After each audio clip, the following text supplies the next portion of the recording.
Hey, this is just going to be a short little tutorial on how the classroom could and should be set up, and just little tips and tricks I've noticed from talking to some of the teachers that they need help with, and I just don't think about to tell y'all until somebody asks.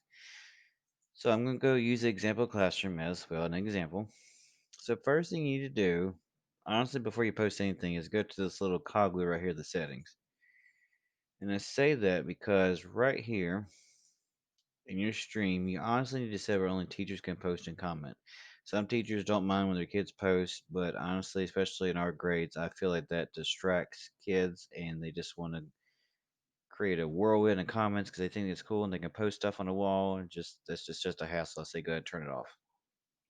Now the classwork on the stream, I would say hide notifications. And I say this because that way it only really shows the announcements and it makes the stream look a lot less clunky. And that's pretty much the only thing you have to do there. Now, to make sure that the assignments, you don't have to put this is just to make sure that you can mark them as a daily or a test. They're not truly average this way. I would highly suggest that you add grading categories. You just hit add grade category and then you type it in, but the percentages have to equal up to 100%. So that's why I put daily is 15 and test 85. That's really the only reason. Because we will have taken grades on daily work and test work, everything else. So I would suggest doing that, and that way you can make it a little bit more organized.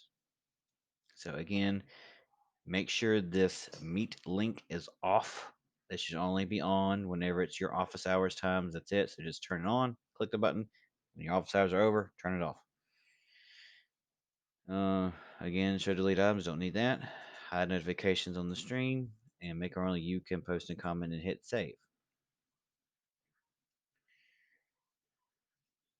So as you can see here, I had a whole bunch of assignments that were posted that you could see all the big things, but now all you see is our announcements, which makes it look a lot better because it can be overwhelming.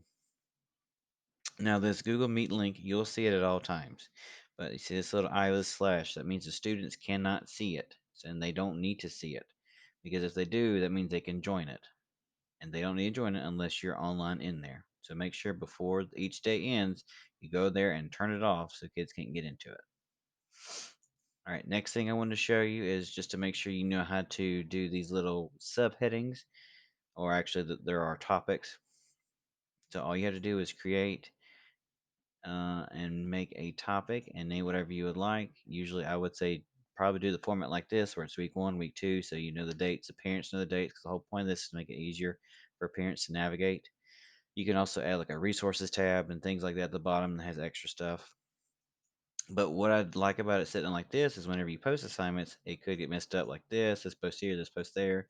But now you can drag and drop assignments into the correct order, because if you couldn't, that would drive me nuts.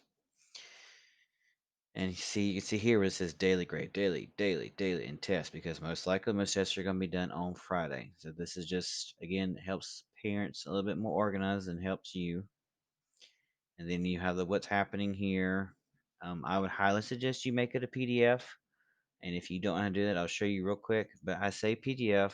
One, the kids can't edit it, but that hasn't been really a problem.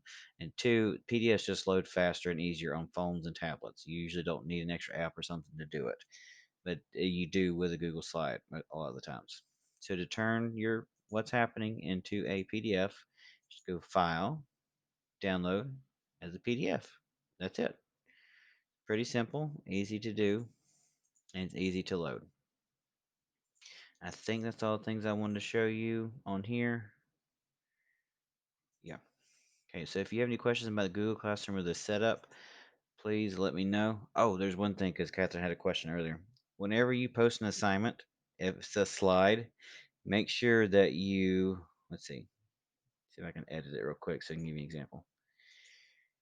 Whenever you're posting assignments, it's going to ask you when you first post it if students can edit file, view file, or make a copy for each student. You're most likely going to want to make a copy for each student. However, if this is already posted, you won't have that option. So when you're creating the assignment, make sure if you want them to each have a copy, you have that selected. Otherwise, they won't be able to do it. So here I just have view because they have no reason to change anything or work on anything. And here you can see where I added the grade daily category, and here I added it to the certain topic so they can all be under one spot. But just make sure if you want each student to have a copy that they can edit, you click make a copy before you post the assignment. Because once it's posted, you won't have that option. You have to delete it and do it all over again. I know it kind of seems like I'm rambling. I'm sorry, but I'm just trying to think of questions as I've been asked.